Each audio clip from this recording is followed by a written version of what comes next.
Welcome back.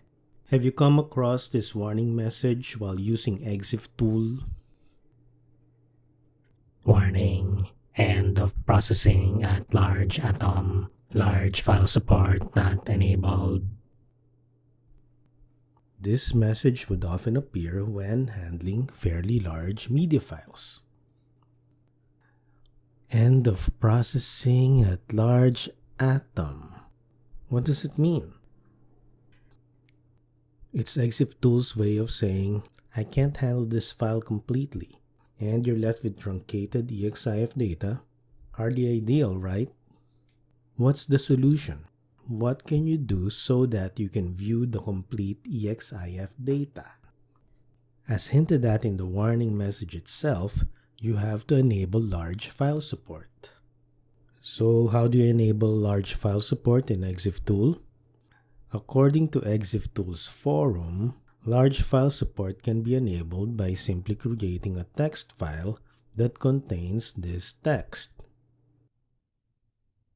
To create this text file, simply go to File Explorer, right-click, New, Text Document, New Text Document,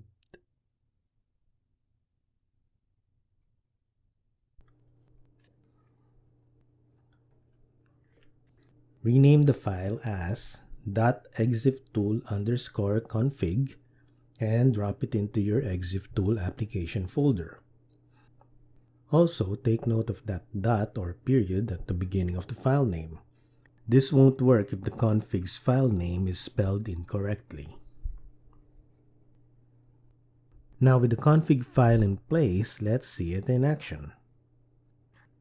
So let's just drag and drop. Notice the difference?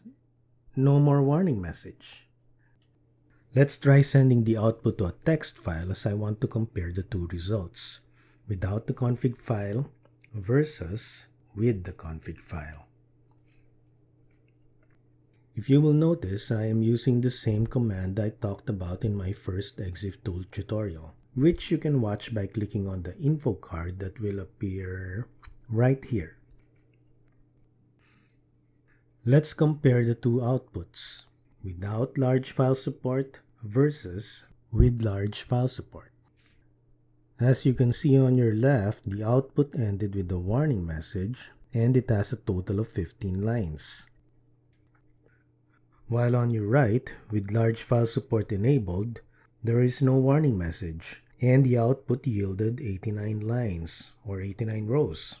In other words, complete EXIF data, just as we wanted.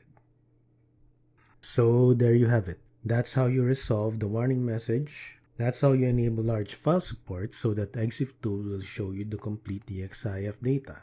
Just follow these simple steps to unlock the full potential of ExifTool. And that's all I have for now. I hope you found this tutorial helpful. If you did, don't forget to like and subscribe. I would appreciate it very much, and I will see you next time.